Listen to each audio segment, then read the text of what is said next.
हिंदी कहानियाँ YouTube channel में आप सबका स्वागत है। अगर आपको हमारी ये कहानी पसंद आए तो please share, subscribe and do like the video. आज की ये कहानी एक ऐसे क्रांतिकारी व्यक्ति की है जिन्होंने अपने पूरे कार्यों से देश में स्वदेशी आंदोलन की लहर जगा दी। इस आंदोलन में उन्होंने भारत के इतिहास से लेकर विदेशी कंपनियों के लूट के बारे में बताया कि किस तरह विदेशी उत्पादक भारत को लूट रहे हैं। इससे हमारा देश गरीब हो रहा है। वे एक क्रांतिकारी थे और किसी भी नेता से नहीं डरते थे, बल्कि नेताओं की असलियत जनता तक पहुंचाते थे।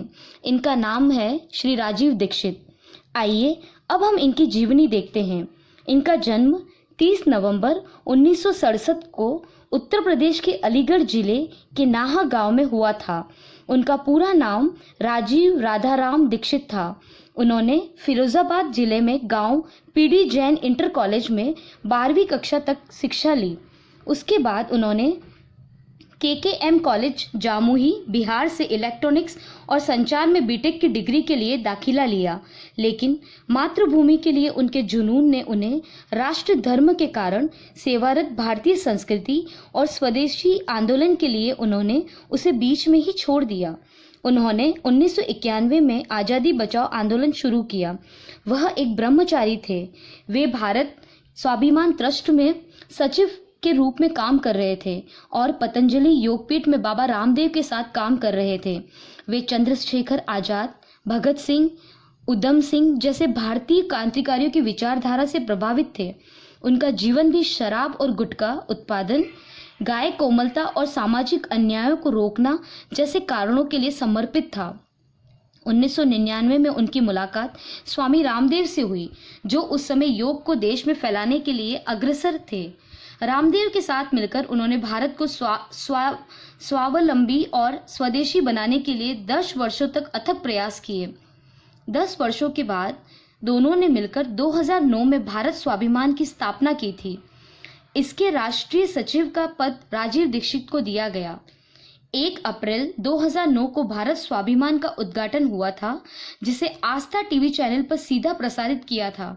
उनके व्याख्यान इतनी सरल भाषा में होते थे जिनको समझना बड़ा आसान था।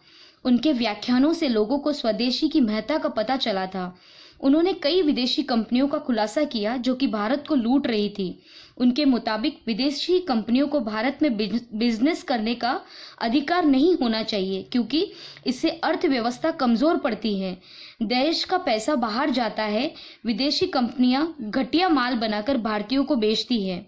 गाय के गोबर से ईंधन बनाने और गौरक्षा की बातों पर जोर देते थे।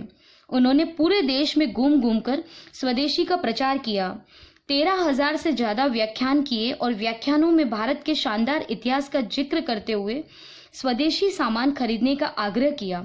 राजीव के मुताबिक यूनिलीवर कंपनी का नाम बदलकर हिंदुस्तान लीवर इसलिए कर दिया गया ताकि भारतीयों को बेवकूफ बनाया जा सके। नए काम की वजह से लोगों को लगेगा कि वह एक भारतीय कंपनी है और लोग इसका सामान खरीदने से हिचकेंगे नहीं। उनका यह भी मानना था कि मैगी में सुअर के मांस का रस मिलाया है और उनकी चर्बी का इस्तेमाल होता है। उन्होंने लोगों को कोका कोला भी पीने से मना किया और कहा कि इसमें जहर है। एक बार उन्होंने एक सभा में कहा कि उन्हें धर्मेंद्र जी ने बुलाया था।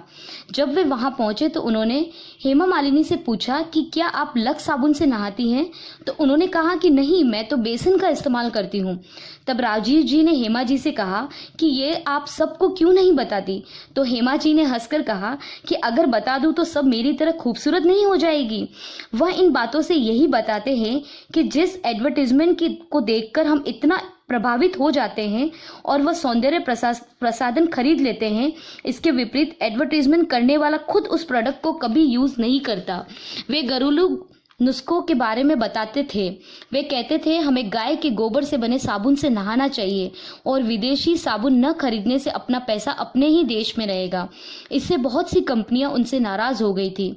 30 नवंबर 2010 को उनको अचानक दिल का दौरा पड़ने के बाद पहले उन्हें भिलाई के सरकारी अस्पताल ले जाया गया।